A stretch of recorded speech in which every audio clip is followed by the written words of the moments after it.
కృపలో క్షేమము నీచితివి, కృపకు పాత్రులుగా చేసితివి. కృపలో క్షేమము నీచితివి, కృపకు పాత్రులుగా చేసితివి. కృపను గూర్చి పాడెదనేను, కృపను గూర్చి పొగడెదనిన్ను. కృపను గూర్చి పాడెదనేను, కృపను గూర్చి పొగడెదనిన్ను.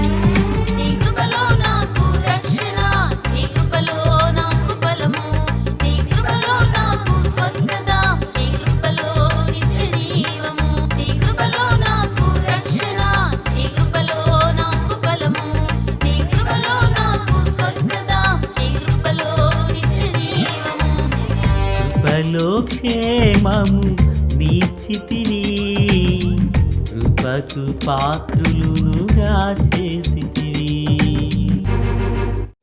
ప్రభు అయినటువంటి యేసుక్రీస్తు వారి పరిశుద్ధమైన నామంలో తండ్రి అయిన దేవాది దేవునికి నిత్యము స్తుతియు స్తోత్రములు మహిమయు ఘనతయు ప్రభావములు యుగయుగములు ప్రభునకే చెల్లునుగాక. ఆత్మీయులారా, బాగున్నారు కదూ? నేటి దినాన వాక్య ధ్యానం కొరకైన భాగం ఆదికాండం 43వ అధ్యాయం 1 నుండి 10 వరకు ఉన్న వచనాలను మనము ధ్యానం చేయబోతున్నాం. ఈరోజు శుక్రవారం సాయంత్రం మరి మందిరములో మనకు ఉపవాస ప్రార్థన ఉంటుంది కనుక ఆత్మీయులు సిద్ధపడి సకాలమునకు సన్నిధిని చేరాలని ప్రభువు పేరట మనవి చేయుచున్నాను. సంతోషం. ఈ నూతన సంవత్సరంలో నూతనమైన వాగ్దానాలతో నూతనమైన కృపలతో దేవుడు మనలను మన కుటుంబాలను వర్ధిల్లజేయునుగాక. ఆమేన్. ప్రియులారా, చూద్దాం దేవుని వాక్యమై 8వ వచనం. యూదా తన తండ్రి అయిన ఇశ్రాయేలును చూచి, ఆ చిన్నవారిని నాతో కూడా పంపుము, మేము లేచి వెళ్ళుదుము. అప్పుడు మేమే కాదు, నీవును మా పిల్లలను చావక బ్రతుకుదుము. ప్రార్థన. తండ్రి దేవా స్తోత్రం. వాక్యం చేత మాతో మాట్లాడి మమ్మలందరినీ బలపరచండి. మీ స్వరమును వినిపింపచేయండి. రాకడ కొరకు, రాజ్యం కొరకు సిద్ధం చేయండి. నీతి సూర్యుని యొక్క ముఖకాంతి మా అందరిపై ప్రకాశించబడునుగాక. దైవ స్వరాన్ని వినిపింపచేయమని యేసయ్య నామమున ప్రార్థించిన మనవులన్నీ పొందియున్నామని నమ్ముచున్నాము మా పరమ తండ్రి. ఆమెన్. ఆత్మీయులారా, బాగున్నారు కదూ? ఈ వాక్య భాగంలో ఇశ్రాయేలు అనబడిన యాకోబు దేశమందు కరువు ఇంకా భారంగా ఉండును గనక ఐగుప్తు నుండి తెచ్చిన ధాన్యం అంతా వాళ్ళు తినివేశారు. తండ్రి అంటాడు, అనగా యాకోబు అంటాడు కుమారులను, మీరు వెళ్ళి మరలా ధాన్యాన్ని తీసుకురమ్మంటారు. అప్పుడు రూబేన్ అంటాడు, ఆ మనుషుడు మాతో కఠినంగా మాట్లాడాడు, మా తమ్ముడైనటువంటి బెన్యామీను కూడా వస్తేనే తప్ప మరి ధాన్యాన్ని ఇవ్వను అని చెప్పాడు అంటారు. తన తండ్రి బాధపడతారు. అసలు తమ్ముడు ఉన్నాడన్న సంగతి మీరు ఎందుకు చెప్పారంటే, ఆ మనుషుడు మమ్మల్ని ప్రశ్నించాడు, మీరెవరు ఏంటని. దానికి మేము కరెక్ట్ సమాధానం చెప్పాము. తమ్ముడు తండ్రి ఉన్నాడని మమ్మల్ని అడుగుతాడని మాకెలా తెలుసు అంటూ మాట్లాడతారు. ఇలాగ పెద్ద కుమారునికి తండ్రికి మాటలతో ఒకరినొకరు ప్రశ్నోత్తరాలతో సమయం గడుస్తుంది. అప్పుడు యోధా కల్పించుకుని అంటున్నాడు, ఆ చిన్నవాడిని నాతో కూడా పంపు, నేను లేచి మేము వెళతాం, అందరం వెళతాం. ఆ కుమారుని విషయంలో బాధ్యత నాది అంటాడు. ఒకవేళ నేను గనక కుమారుని తీసుకురాకపోతే జీవితాంతం ఆ నింద నా మీద ఉంటుంది.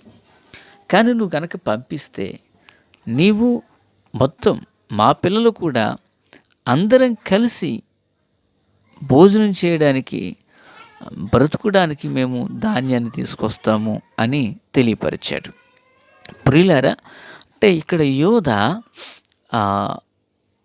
బెన్యామీను కొరకు తను అడ్డుగా నిలవబడినట్లుగా తండ్రి దగ్గర తను అడ్డుగా నిలవబడినట్లుగా చూస్తున్నాం. అంటే అడ్డుగా నిలవబడడం అంటే బెన్యామీను ప్రాణానికి నా ప్రాణాన్ని పణంగా పెడతానట్టు మాట్లాడుతున్నాడు. నిజంగా ఆ యోధాలో ఈ గొప్పదనపు విషయం ఎంతో విలువైంది పిల్లారా.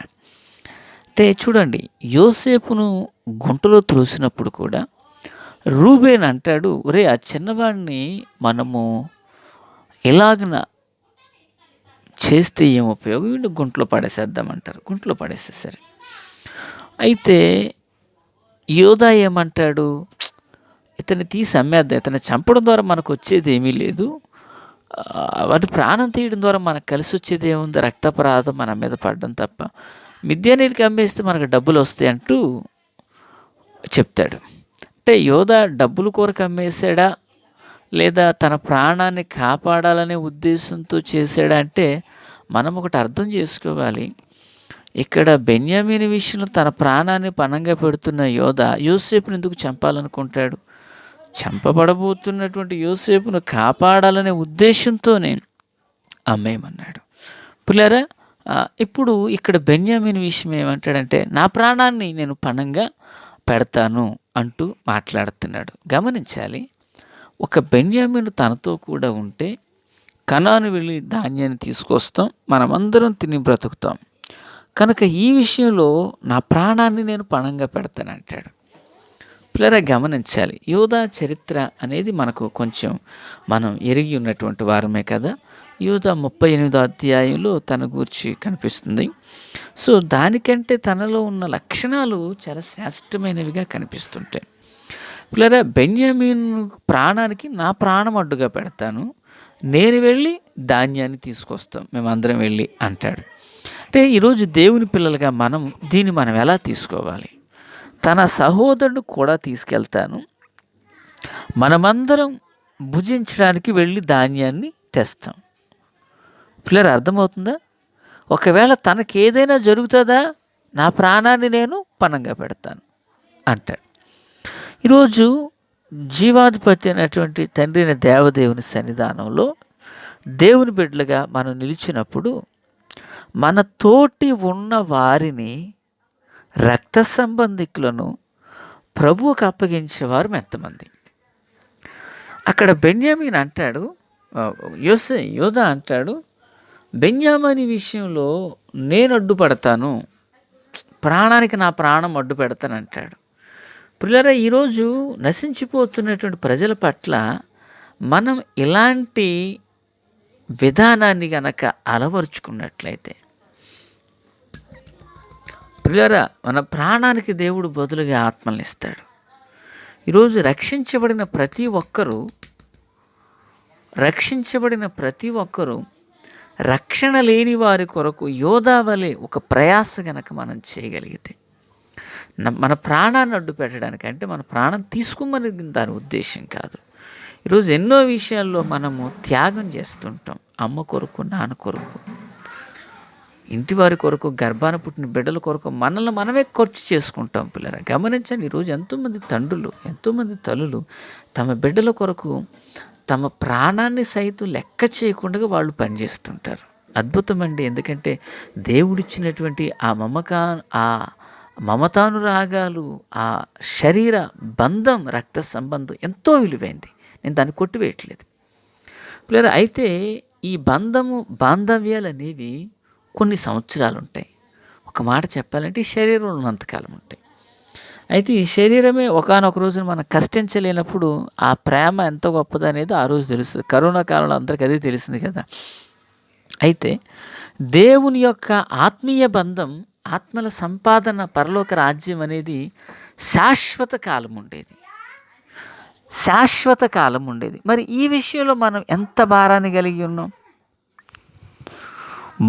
బాహ్యంగా ఓ తండ్రి లేక ఓ తల్లి, ఓ అన్న, ఓ చెల్లి తన ఇంటి వారి కొరకు పగలు రాత్రి కష్టపడి శరీరంలో కొన్ని అవయవాలు పని చెయ్యకపోయినా వాటిని లెక్క చెయ్యకుండా పనిచేస్తుంటాం కుటుంబం కొరకు. ఇప్పుడు ఐగుప్తులో ఉన్నటువంటి తన పిల్లలను, తన తండ్రిని వారు బ్రతకడానికి యోధా ఏమంటాడంటే నా ప్రాణాన్ని అడ్డు పెడతానంటాడు. బెన్యామీను విషయమే. ఈరోజు దేవుని పిల్లలుగా వాక్యమనబడిన ఆహారం భుజిస్తున్న మనం ఆత్మల కొరకు ఎందుకు మనం త్యాగం చేయలేకపోతున్నాం? ఒక వ్యక్తికి సువార్త చెప్పే విషయంలో, ఒక కూడికను ఏర్పరిచే విషయంలో, దేవుని వాక్యం ప్రకటించబడుతున్నప్పుడు మనదైన ఒక శైలిలో మనం అలాగున్న భుజం తట్టి నిలవలేకపోతున్నాం?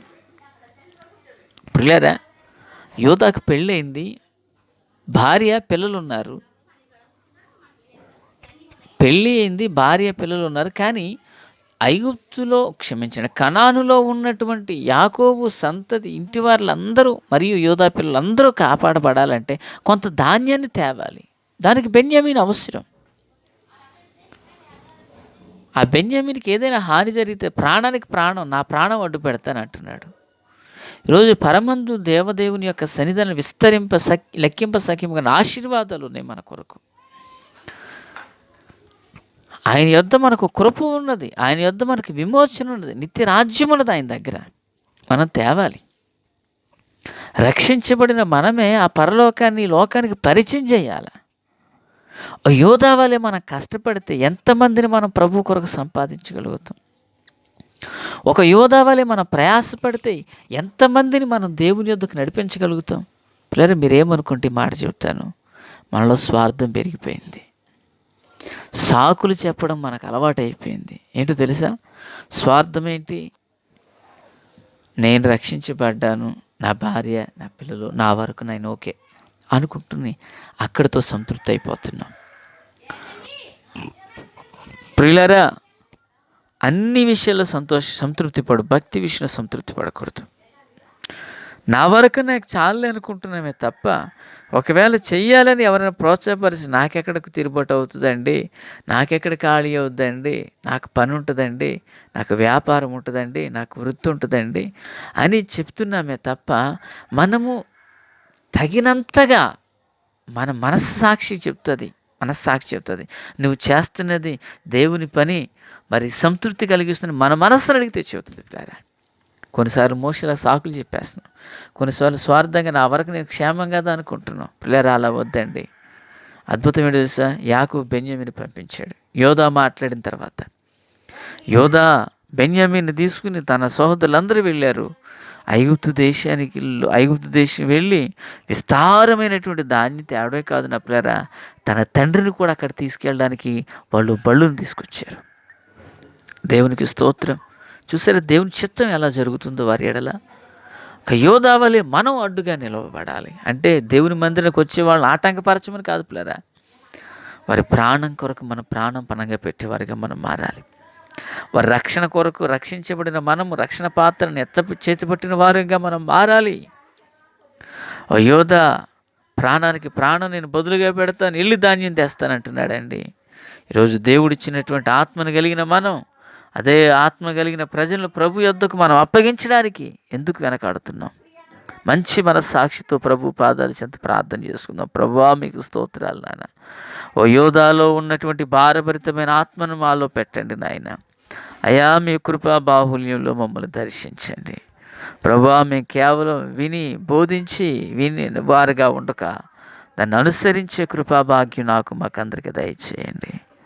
ఆమెన్. Praise the lord.